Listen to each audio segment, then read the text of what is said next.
Y'all know what it is. Hey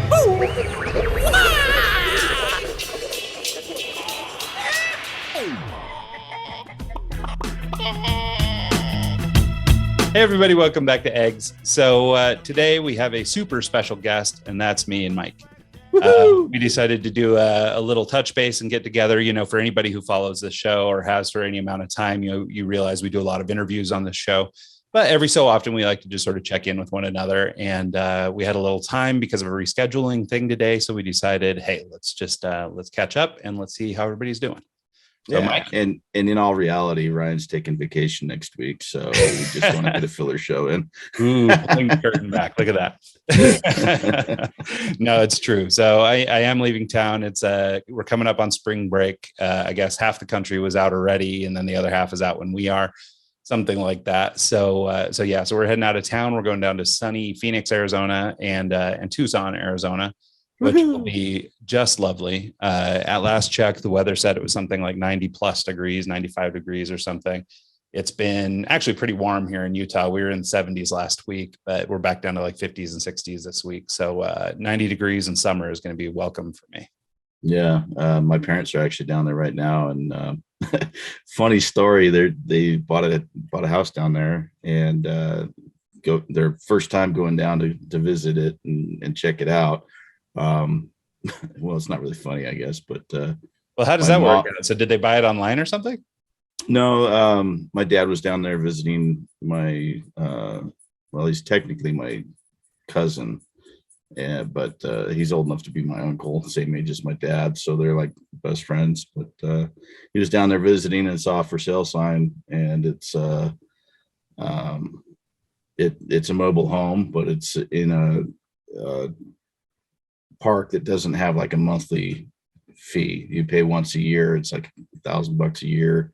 Oh wow. And it's they own the house outright. So he bought it and was like, well, now we have a place to snowbird too. And they're on their way down there, and gas prices are high and all that fun stuff. And they get down like to St. George and stop to get gas, and my mom gets out of the car and trips over a curb and breaks her ribs.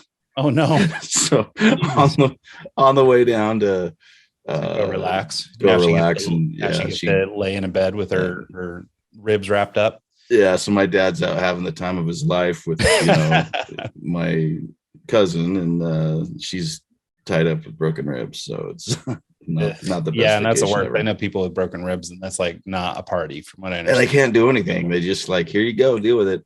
Yep, enjoy suffering. Well, and it's too bad. I mean, if you had to have an accident at all, it's unfortunate that gas station isn't paying for this house and that trip and everything else. I know. She needs to be more clever about her falls and trips. They're too honest to do stuff like that. They're saints. They would never.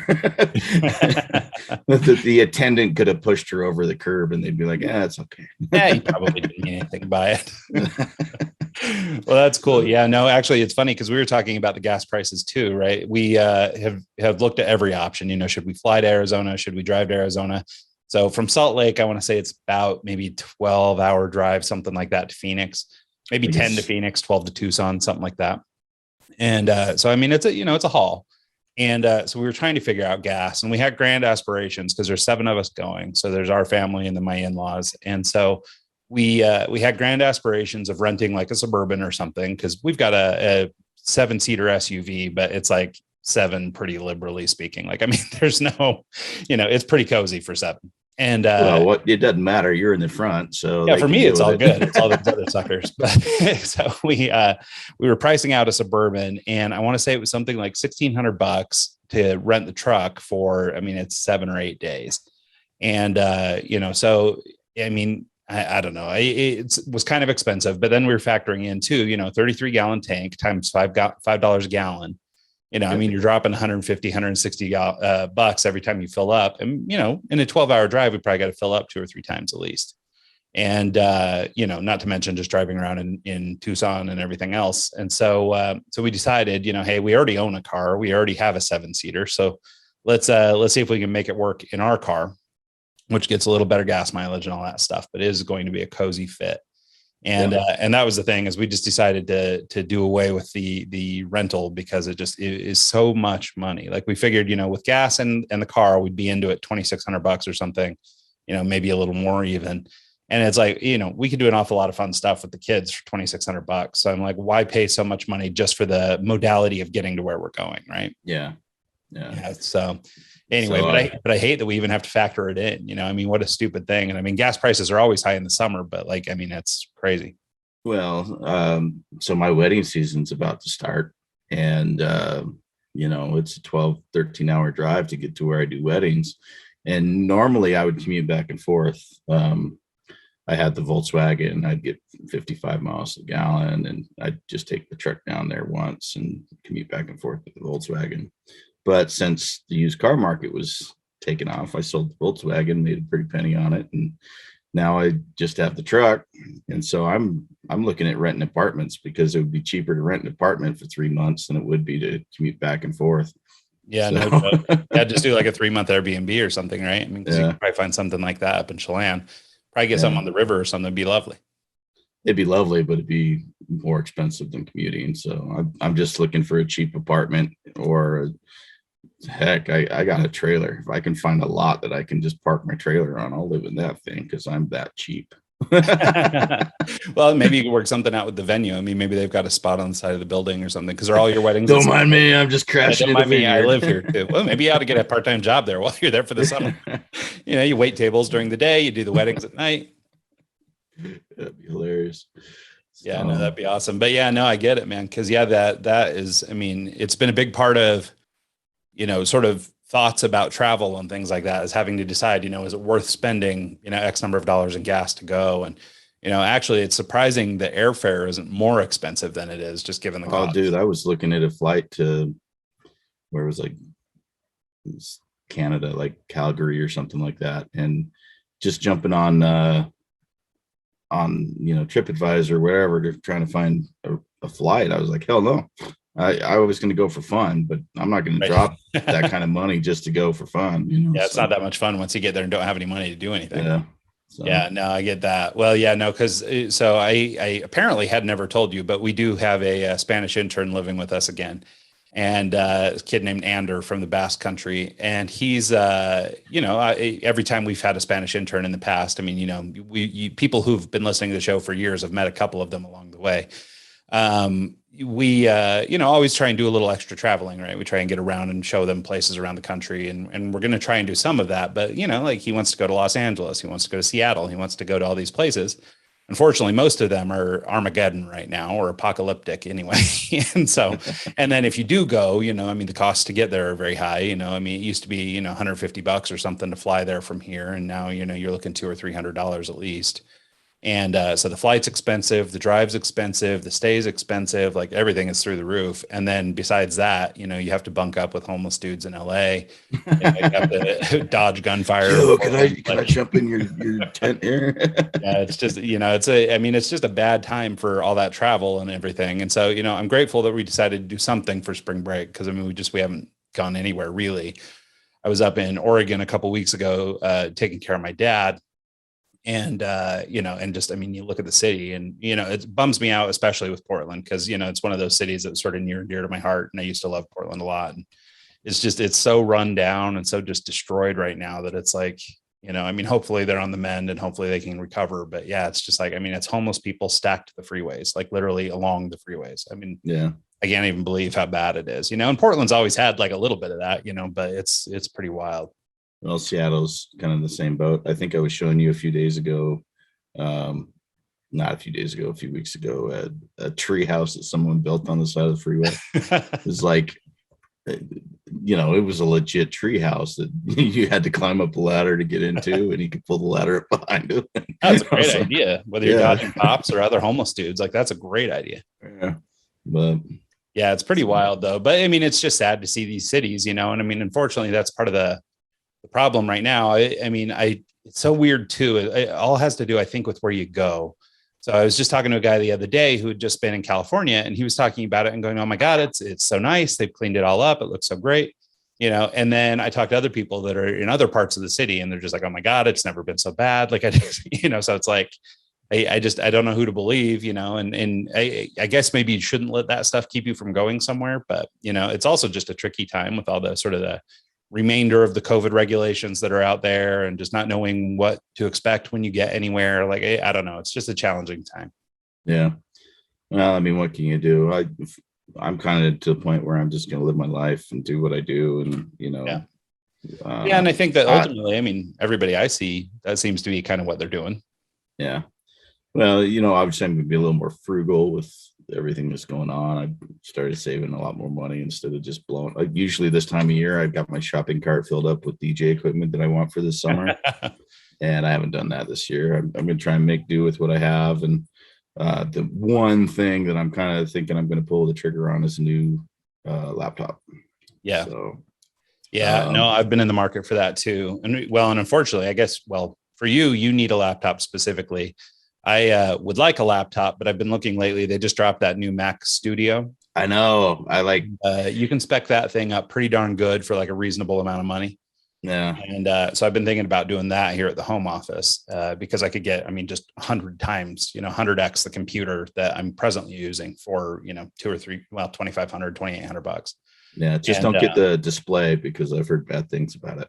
Well, and Apple has always been, when it comes to displays, they've always been like grossly overpriced. I don't totally understand why. Because it's basically the same technology, they're nice and they're good quality and they're all those things, right? I quite literally, just threw away, or I couldn't throw it away. I couldn't bring myself to do it, but I've stopped using my old Mac cinema display, my 30-inch cinema display, because for $140, I could get 3 times the resolution on a widescreen from Costco.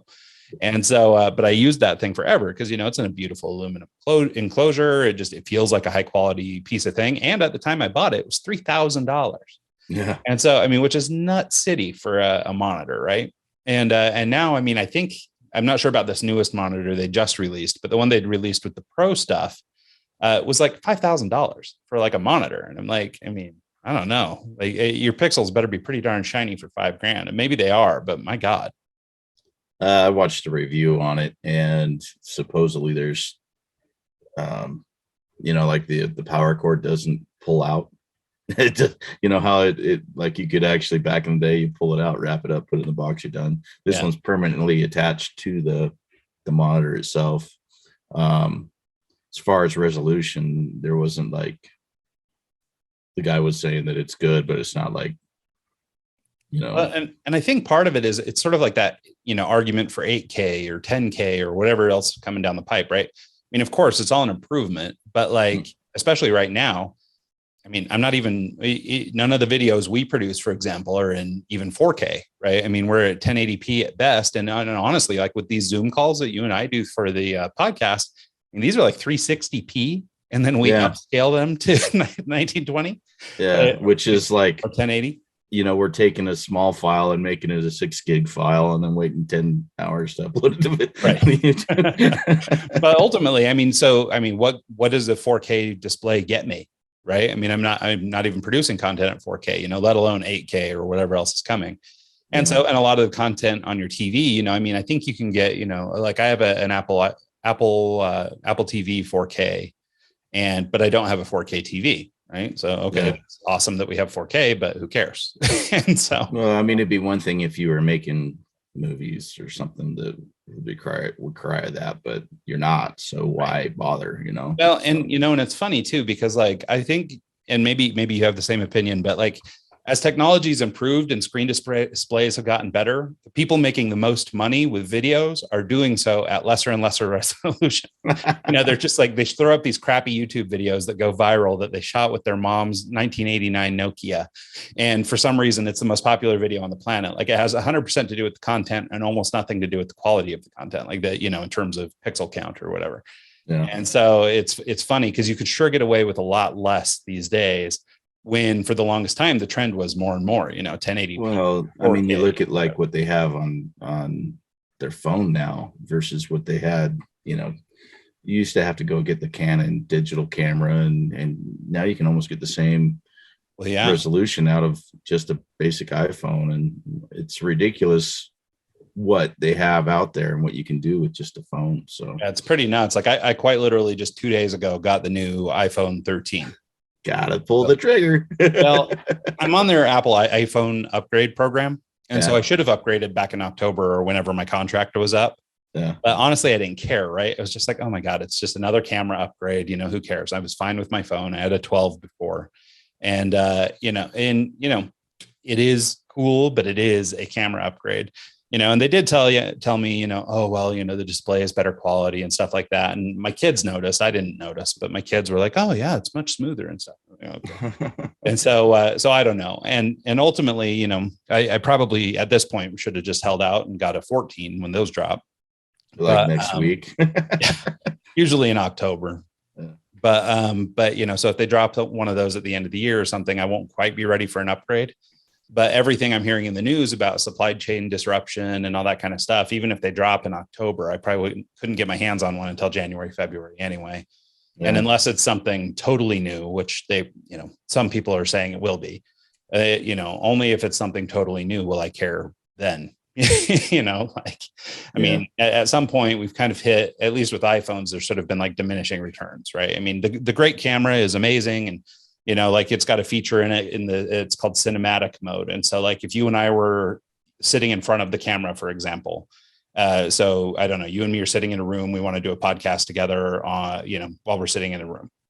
So it will shift the focus based on whoever's speaking and blur out the other person. And it does it all automatically. So like while I'm talking, I'd be in focus and then it would dip back out or dip me out of focus and bring you into focus when you spoke.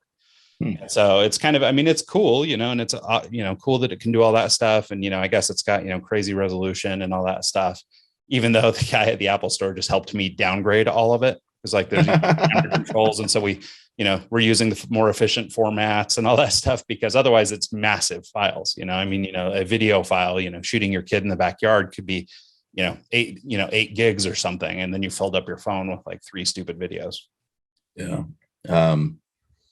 I don't know. I don't even know what version I have. It's probably 2 or 3 versions ago, and it seems to work just fine. And I haven't filled it up yet, so I'm impressed because I've, done a lot of time lapse. I've done a lot of when I was landscaping. This is the phone I was using, and it's not full yet. So yeah, crazy. Well, that was the thing I discovered too. There's so many things in the cloud now, in terms of where they're storing your data and moving pictures off and all that kind of stuff.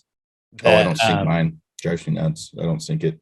Well, I didn't before I had my last phone, and I didn't even mean to on my last phone. I just did by accident. And but I found that it was pretty useful, really. And I only bought the 128 gig model, which is the smallest one at this point. And I never got anywhere near full. I got to like 50 or 60 gigs and that was it, but like I stream all my music. I watch all my YouTube, videos on YouTube or whatever, I'm not downloading them. Yeah. I'm, photos and things like that, videos especially are being backed up, because like every time I go to a concert, I spend most of the time looking through my phone instead of watching the concert because I'm recording, different clips and stuff. And everyone else there. Yeah. None of us are actually enjoying the show anymore. Yeah. And so we just I filled up my phone with that kind of stuff. And in the past, it would have just filled up the phone, but in this case, everything kind of gets offloaded and I don't know, works pretty slick, especially because I actually never go back and watch those videos. So it's kind of stupid that I do it anyway. But there's something about, not missing the moment or something. Yeah. No, I actually, I don't know if you saw or noticed, but I did lighting for St. Patty's Day, like open mic kind of thing at Station Square. Uh-huh. And that's why I busted out all that truss and it was sitting in my yard. Yeah. I was, I needed to get all my gear ready for the summer, and I figured St. Patty's Day, I'm not going to work. I always take St. Patty's Day off because I just, as a DJ, it's the worst day in the world. Why? Because everybody thinks they're Irish and they act like assholes. Dude, it's like you're flogging Molly Pandora Station, and if you play anything other than that, people get pissed off, and then if you don't play stuff other than that, people get pissed off. So I just take it off because they've been drinking since noon. And by the time I get there, they're already really drunk and they're all assholes. And it's a lose, lose, lose. So I would let someone else deal with that. And I don't need the money that bad. So right. not Yeah, worth no, it. I missed St. Patty's altogether because I was up in Oregon with my dad, and so I missed out on my green beer. I did not get my kilt out this year. I did nothing. So, Yeah. so yeah, no, I feel like I missed out on that one. So, So I ended yeah, up, no, talk about your experience because I did see, I think on Instagram maybe or LinkedIn, someplace I saw some photos of the event you were working. yeah, I mean, it was, I haven't done lighting for bands since I was in Phoenix. And so that was 2008, 2009. And God, how old are we? I know, right? I forgot how much I enjoyed it. It was a lot of fun. So I think I'm going to pursue that a little more. I don't know if there's a way to make a good income doing that, but I essentially donated my time for that gig just because I wanted to A, do it, and B, just get all my gear ready. So it was kind of like an excuse to pull all the gear out and make sure it all worked. And it did. So that was good. Yeah, that's a big dub. But yeah, like just doing the lighting for the bands was a nice throwback. And we had a photographer there, and the pictures turned out amazing. And I remembered, exactly why bands always wanted to play on our shows, because they looked like rock stars. And so, And no, it's funny. I think just not too long ago, I came across some of our old photos, and it's funny because every now and then I'll come across some of these and go down these memory lane, right? And it was the show in Phoenix that we did. It was the big one with Simplify, and it was sponsored by Budweiser, and it was like this whole thing. I think it was May 20th, even. I think I remember the day. yeah. And but it was such a cool experience. And that was the thing, right? For all those bands that were playing, I mean, none of them were superstars, right? I mean, they were all up and coming, and some had varying degrees of fame in town or had done a couple things, but still ultimately kind of small bands. And that was exactly the thing. You always had the best sound and the best lights, and so these guys loved to play for you because they would, I mean, like you said, they look like rock stars. So it's amazing how just that can help. Even if you're not the biggest band in the world, you can sure come off like one. Yeah, I'll have to share some of the photos that the guy sent me, because we're in Station Square, and if you've, I don't know if you've been in there, but it's essentially like a co-working building with offices and a big kind of like an open common area where you can get lunch and eat and kind of thing. And so we took that open common area and made it a concert venue for the night. And it it looks like you're in a full-on marquee theater in Phoenix, and it's like, holy cow, I can't believe that these pictures turned out like that. It was just really neat. So yeah, no, awesome. Well, it's funny how much like history that street that you're on has, for example, because I was thinking the other day too, I've almost gone full get off my yard guy.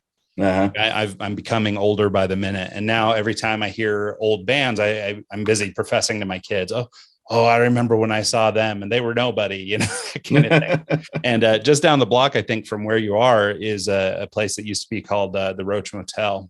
I remember that. And it was right under the underpass there. It was a real dump then. I'm sure it's horrible now. And if it's even anything at this point. And I was talking to a guy, and he was talking about the band Seven Dust. And Seven Dust had played there forever ago and actually done a big graffiti mural on the back wall there. And it made me wonder if that was still up. But I was telling my kid, I was like, we heard a Incubus song come on the radio, and the first time I saw Incubus was there, and they were just nobodies. They're just kids, I mean, there's 35 people in the room, and so it was really cool, and they were amazing then. I'm not surprised they went on to be giants, and so it was really cool. But I don't think my kids are impressed with these old stories, but even just further down the block from there, I worked security for Violent Femmes. Insane Clown Posse ruined the brand new floor they had put in that there. I mean, like, there's all this like history, and this is just like little Pocatello, Idaho, right? But all those guys who went on to become somebody later all played Pocatello in the early days, and it all happened on that street, Pocatello. So I was talking with someone the other day because I had done that gig, and they were like, "Man, you got to come and do some other stuff." I'm like, "Well, I'd love to. It'd be fun." I'm actually thinking about maybe doing some promotion kind of stuff again, see if we can get some bigger acts coming through. But he brought up, and this will take you back. He brought up Pokapalooza. Oh, wow. Yeah, remember that flyer you did? Yeah, The no, we've orange been one. involved. We were involved with Pokapalooza for 3 years, I think, Yeah. at least two. So And Pokapalooza, for anybody, well, of course, nobody knows. This was like a music festival thing that we put on over at the university. And I didn't have anything to do with the promotion in terms of promoting the event itself, booking bands and stuff, but I did some flyers and things for the people that were doing that. yeah, that was his first show he ever went to, was that Pokapalooza show. Oh, And he's huge in the scene now. So not like huge as like famous, but he just goes to every show and is yeah. always at different venues and gigs and stuff. And that was his first concert, was Pokapalooza. Oh, how funny. So I thought that was kind of crazy. Yeah, no, it's just awesome too. Well, and if you think about it, I mean, even like the way you and I came to know each other was through a concert venue in Pocatello. I was working with Cottonmouth Kings at the time, and you were doing saving the owner's butt because you had the lights and sound that he didn't to fill the rider. And so you ended up saving the day and making it so there was even a show to happen. And so, but we kind of connected then. I mean, God, that was a million years ago at this point, but it's funny how, I don't know, sort of full circle, right? I mean, just, I'm now taking my kid to concerts and things like that. And, I've been to a couple of shows with bands he likes and things now. And so it's like, it's kind of cool how like, the thing that was so important to us, especially, growing up and everything. And now it's kind of coming around full circle, and it's funny that you're looking at promotion again. Yeah. I actually looked at bringing Tech Nine to town, and, because he's huge here. Like, it's not necessarily my favorite artist, but it would do well here. And of course, I'm thinking, let's bring him to town. And I look at his tour schedule. He's coming to Idaho Falls, so it's like the exact time that I was trying to bring him. So, but I think it'd be cool to get some use out of my gear again, and actually maybe bring some mid-level talent back, just because it's kind of a market that people forget about. And I think it is a good intermedium, between Salt Lake or Boise or whatever. It's a good kind of like, geographically, it's in a perfect location because it's 2.5 hours north of Pocatello or of Salt Lake and 3 hours east of Boise. So those are the two big markets. I mean, it's like perfectly situated between the two of them. Now, granted, you may not get the biggest acts in the world, although they've, had some big ones there. But, but all these sort of like middle of the road acts, like, I mean, it's a good city to hit for that stuff. And Idaho Falls grabs a little bit of that traffic, it could be in Pocatello just as easily. Yep. So, that's funny too, just thinking concerts. So for people who followed the show the last few years, there's always a mini Mo tour. So for people to catch people up, there's a Danish pop star named Mo that, but we call her Mo, that I just love. She's coming back to the States for the first time since like pre-pandemic. And so it's been, 2 or 3 years since I've done one of these little mini Mo tours, but this time we're going back east. And I've ended up cutting it down to just 2 shows. But, it's just in the spirit of all this music talk, and talking about just sort of, the importance of live music and how cool it is. Like, I mean, I'm going across the country, and it's going to be, kind of an interesting trip. Like the last time I did this, it was in LA and San Diego. And where is it? One other city over there somewhere, Santa Ana. And so I took that tour, and at the time, my niece, who is the only other person in my family, was dying to go, but her parents wouldn't let her go. And now she's 19, and I invited her to come along with me. And so she's really excited. So she and I are going to go out to New York and go to the New York show and the Boston show. And, but I guess it's kind of like what you're saying, I mean, sharing the pictures from the concert the other night and just that feeling of live music and stuff, like it's something to share with people, I think. And, I mean, my kids don't care about Mo, and they think she's stupid and they're tired of hearing it. That's because you play her 10 times a day. Right. Yeah. No, Spotify's #1 guy. But my niece loves her and thinks she's great and wants to hear it. And so anyway, so we're going to go do that, and that'll be a pretty fun thing. But it's just that sharing the live music thing, and I will do my level best to not be on my phone the whole time and this kind of thing. But it's just, it's something we're really looking forward to. But it's just that whole spirit of live music is just it's the coolest thing. I think it's super valuable. Yeah. Well, I mean, this open mic that we do, when I first started working at the co-working center, I saw that they had an open mic night on Thursdays, and I was like, oh, well, I'll check that out. And I was shocked at the level of talent that's in Southeast Idaho. It's mind-boggling how many good musicians there are and how many talented people come out for this open mic.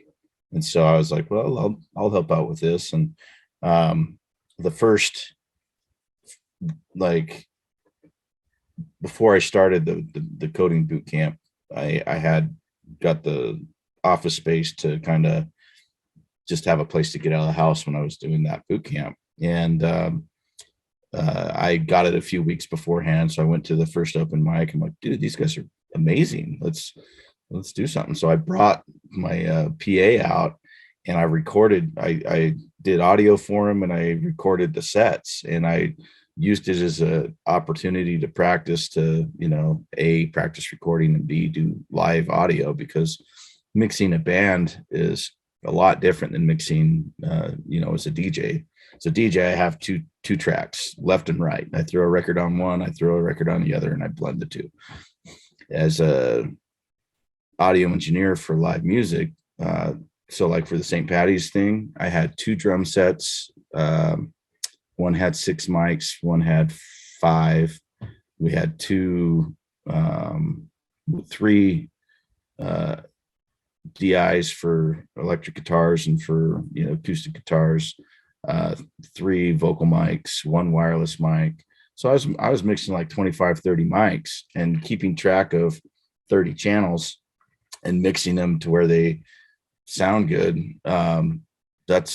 You got compression on the vocals, you got this, you got reverb, you got panning left and right if you're doing a stereo track. So that it's a lot of stuff that, unless you do it consistently, you don't really get to practice it. So for me to get out there and set up the gear and actually do it, that's me getting my reps in, so that when I actually get paid to do it, I can do it and justify what I charge. And so just getting back in and doing audio for a band was like, dude, that it felt so good. It was just like, holy cow, like, why haven't I been doing this more, and COVID obviously, but yeah, I don't know, for the last 10 years, I've been focusing as a DJ. And I think once, coding kind of takes off and I get a legit job doing that, DJing is going to kind of go on the, like, you can pay me a lot of money and I'll come and DJ, but I'm not going to do bar gigs. If I'm going to do a bar gig, it's going to be doing something for live music, because I think I enjoy that more at this point. Well, and that'd be great too. I mean, because you've mentioned it dozens of times on this show, whenever we've talked to audio engineers or guys in the music business or whatever, that, one of the things that's given you most of charge in life is doing that stuff, recording live music and being a part of that whole thing. So it's cool that you had an opportunity to do it and that you're so equipped to do it. So this will be a little bit of nerd talk, but did you use that new rack-based mixer that you kind of drive by iPad now? Because you don't really have one with dials anymore, right? Yeah, I sold my Midas just because we didn't have the studio anymore, and it takes up a large footprint in the trailer. And so but the system you have now is basically a rack-based Midas, but it has a totally digital interface that you run through an iPad, right? Yeah, so it uses the same interface, the same software that the Midas board uses, but it's made by Behringer. So Behringer and Midas are kind of owned by the same parent company. So they kind of, when that happened, they created this little rack mount unit that is essentially the same mixer, but you plug in a router to it, and you can walk around with your iPad and control everything with the iPad. And actually, after I did that first show for the venue, the owner of the venue came up to me. He's like, how much would it cost to get something like this permanently installed?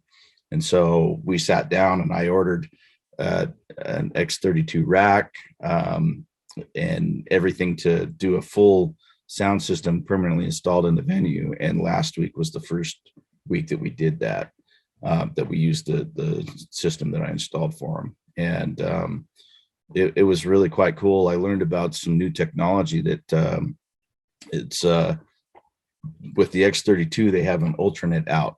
And what that is it's Cat 5 that goes to like little controllers that if you're working in a studio or a live band, you can the musicians can actually control their in-ear monitors with their phone and you just send them a feed through Cat5 cable. Well, when we went to order the equipment for the venue, the QSCs that I was going to install, they were on back order for like 4 or 5 months because of all the shipping issues. And Turbo Sound was in stock. And Turbo Sound is another great company that makes speakers, but they actually have alternate inputs on the speakers themselves. So I could literally install the entire sound system in this venue with Cat5 cable instead of running old audio cables and things like that. XLR and everything. So bad. And it's amazing because I mean, like, when you do a big system like that and you're running Cat or XLR cable, you essentially have to run the power from one base to all the speakers so that you don't have ground loops or anything like that. But when you use the Ultranet, when you use the Cat5, that eliminates that. So you can have independent power sources and you're not going to have ground loops, which is pretty, I mean, it's like really cool technology. And I'm glad that I did that because, you know, if I ever do more installs for venues, you know, it's nice to know that that's an option because especially sure like in a small club or something like that, where it would be much easier to just plug a speaker into the wall wherever it sits, instead of having to, you know, run an extension cord or run everything back to a sound booth or something. Yeah, no, that's huge. That's a game changer for a lot of people. Yeah. Well, and it's really neat too, because they had the rack mount unit that I got for them is literally stored in a closet. And then we've got a digital stage box, which is Cat5 as well, that you plug into the wall. You sit it next to where the band's playing, and then they just plug their mics in and they're ready to perform. Like you have a little iPad, you have the stage box, they plug their mics in and we're done. So the setup time went from like hauling a bunch of speakers out, setting everything up, to 5 minutes. And even though XLR has been the standard for a million years, I mean, those cables are like kind of delicate. It seems like there's always a problem. There's a pin breaking, or there's a short in the cord, or, you know, because I'm not the only person who's been yelled at by you for, you know, coiling a cord too tight, or, you know, that kind of thing, because they're just, you know, they break and they're expensive and that kind of thing. And so, so something like this, that's a little more durable, like a Cat5 cable, is an interesting approach, but it sounds cool. Yeah, so it's like the XLR is not going away. I mean, all the microphones are still, you're plugged in with XLR going to the stage box, but it's just really neat that the Cat5 options out there, because it's pretty slick for an install. I don't know that I would, I mean, because yes, I could buy these turbo sounds and use Cat5 to set up for events and gigs, but I actually think the XLR is more durable in regards to a mobile application, just because, you know, if you have a Cat5 cable and something goes wrong with the end or whatever, it could shut you down. So I have, you know, 100 XLR cables. I always have a backup. So yeah. Anyways, what's next? No, sorry for everybody who's not an audio nerd, but as you can tell, that's something that, you know, we're passionate about, and obviously spend a lot of time doing or have done over the years. And so, no, that's pretty exciting that you're getting back into it, though. It's super cool. Yeah. Well, I mean, you know, right before COVID hit, I bought that light roof, the trussing that I had down in Phoenix. When I left, I sold that and gave it back to LJ for the most part. But 3 years ago, right before COVID, I bought all the truss to do that again, and I haven't had a chance to use it. So essentially, that gig was my chance and opportunity to set it up, and I want to put the whole roof to use. And I'm trying to do I think I want to do like a hip hop appreciation night in Pocatello and get the guys from Salt Lake at the Herc to come in and do like a breakdancing battle, and get some like graffiti artists to do like some murals and stuff like that. And just even if it just breaks even, you know, where I can pay the guys gas money to come out and do it, I think it would be fun to A, do a show again, and B, introduce the actual hip hop culture to Pocatello. Maybe do, you know, like their battle and then have them come in and hang out at Center Street and do set up a legit dance floor and have like some break battles going on at Center Street. I think that would just blow their mind, and I think it'd be really cool to do. So Yeah, no, it hopefully could we be can make it awesome. work. Well, I mean, that's the thing, right? I mean, I have been a young kid in Pocatello, Idaho, and I know that, I mean, I always crack the joke now that when I lived in Pocatello, I was in Salt Lake every weekend for concerts and things like that. And since living in Salt Lake now, I never go to concerts. I never do. And so it's kind of funny that, now I still travel. I'm going to New York to watch Mo perform. I go to California to watch her perform. I do whatever. I hardly go to anything here. And obviously there's, great music scene here and lots going on. But as a kid in Pocatello, I mean, and you can relate to some of this too. I mean, you weren't born and raised there, but you spent enough time there as a young person that, I mean, there's just kind of nothing going on. There's like this rogue set of, vagabonds, 8 or 10 people who are trying to do something and have a little bit of a music scene or whatever in Pocatello. But like, that's kind of it. Like, so, I mean, it takes people to do that. And I think something like hip hop culture specifically, because you have the artistic components, the visually artistic components, you have the dance components, you have the musical components. I mean, when I was again, a kid in Pocatello, I mean, I would come down to Utah and I would come back with my, it was pre-DVDs, my VHS tapes of youth breakdancing and playing music and graffiti artists and graffiti magazines and whatever I could find that was sort of that culture, because it just doesn't exist in Pocatello. Yeah. And, there's probably a couple young guys that are out there throwing up tags on walls and stuff, but I mean, like the actual culture isn't really being showcased there. I think there's a shop here in town called Sixes that's they're muralists, and so they get hired to go to like Portland or wherever to do these big murals, but they're based out of Pocatello, and they've got a little shop here in town that's pretty cool. So I would like to connect with them and have them be a part of it as well. They actually do a show every year called Mural Fest, and I was trying to get involved with that to just bring the guys from the Herc out and have the b-boy battle at the same time and bring some outside mural talent. But I think that, so like hip hop kind of gets a bad rep in some of these smaller communities because they don't understand what it's about. They don't understand the culture behind it. They don't understand the family aspect of what hip hop is. And so that's kind of why I want to bring it out, is I think Pocatello could use a little eye opening to the actual culture and the scene and what it's all about, and get that bad taste out of their mouth. Cause there's still, the other day, like I had some guy come up to the booth and say, "You're playing this black music that's going to get the place shot up." And that to me is unacceptable. Like that really bothered me. And that kind of stuff needs to stop. And I would like to see it stop. And I would like to see people be more accepting and open to change and open to, different cultures. And it's mind boggling to me that still exists. Yeah, no, it's true. And I mean, of course you can't, smack the ignorant out of him, but but at the same time, yeah, it just sucks that there's people like that, who that even crosses their mind. Right. I was popular music. Everybody's dancing to the popular music. What do you want? This is what the American culture is listening to, at large.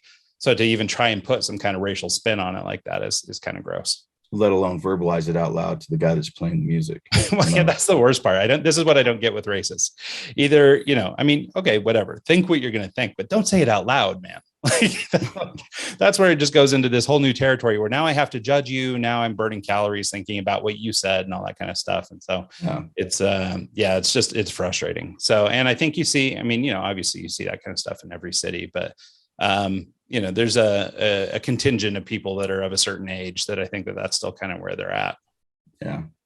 Well, enough of that. You started a new YouTube channel. You want to tell us a little bit about that and what you're doing? Yeah. We talked a little bit about it at some point on this show. This idea of creating sort of a personal finance channel. Obviously through this show, we've had great access to a lot of, smart financial people.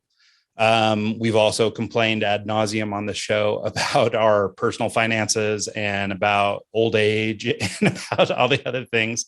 And, and I'm at that age where I had to start thinking about some finances and start thinking about saving and start thinking about all these things that I've never really prioritized in my life. And here at the ripe old age of 42, seems like a good time to get started. And so, so the purpose of the show, colloquially, for fun, I call it Nest Egg, which is basically, obviously derivative of this show. On YouTube, it's just under my name at this time because I didn't want to go fully fledged and figure out a whole brand strategy and all this stuff. So right now it's just under my name. I don't know. Your artwork is a fully branded artwork there. Well, I'm not gonna, half-ass it entirely, but to create a whole new thing was going to be a thing. So anyway, so I went the easy route, used a bunch of stuff I already had.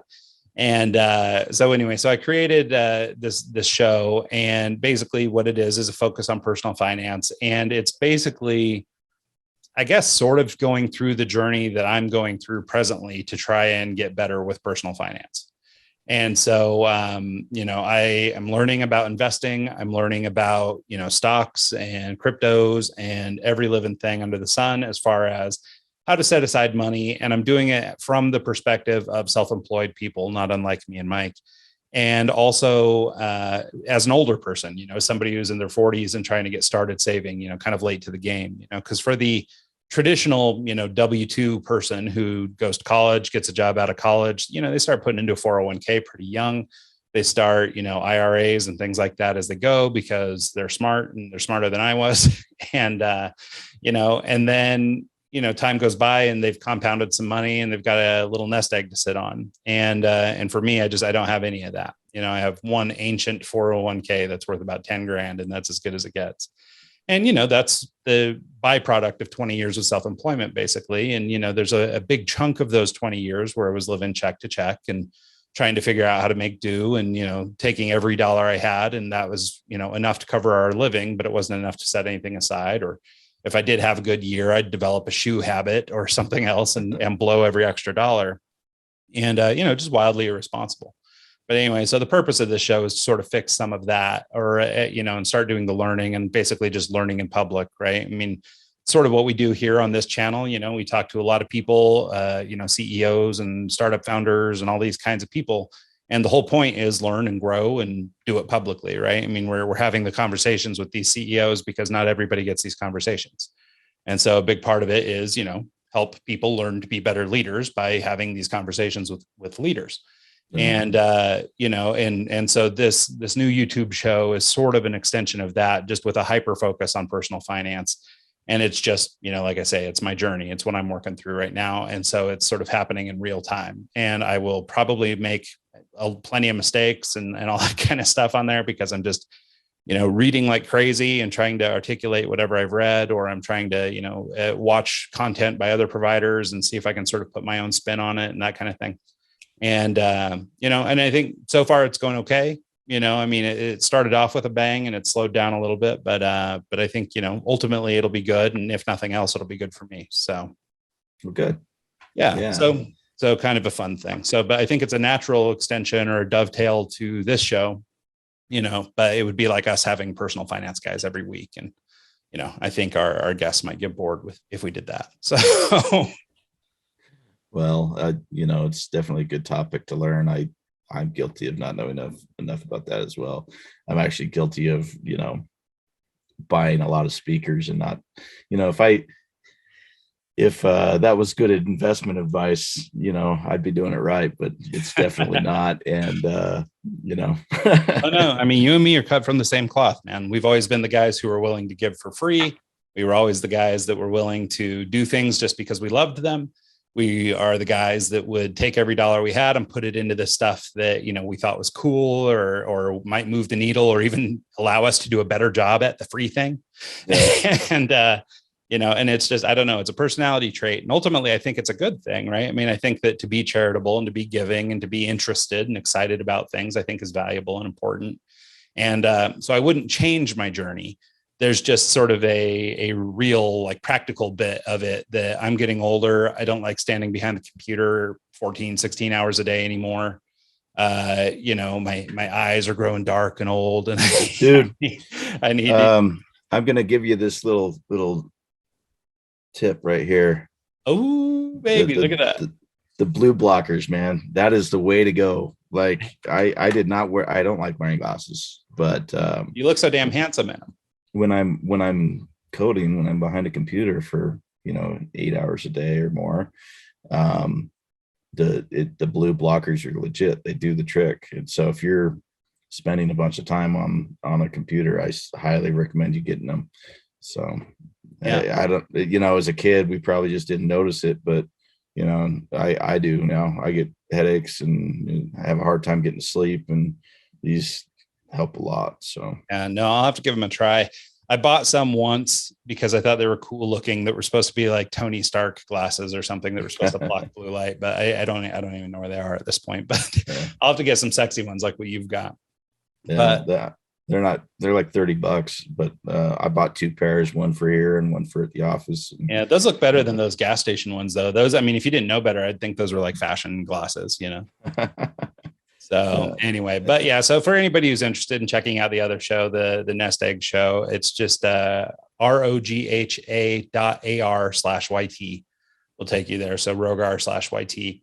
And you can check out the show over there and let me know what you think.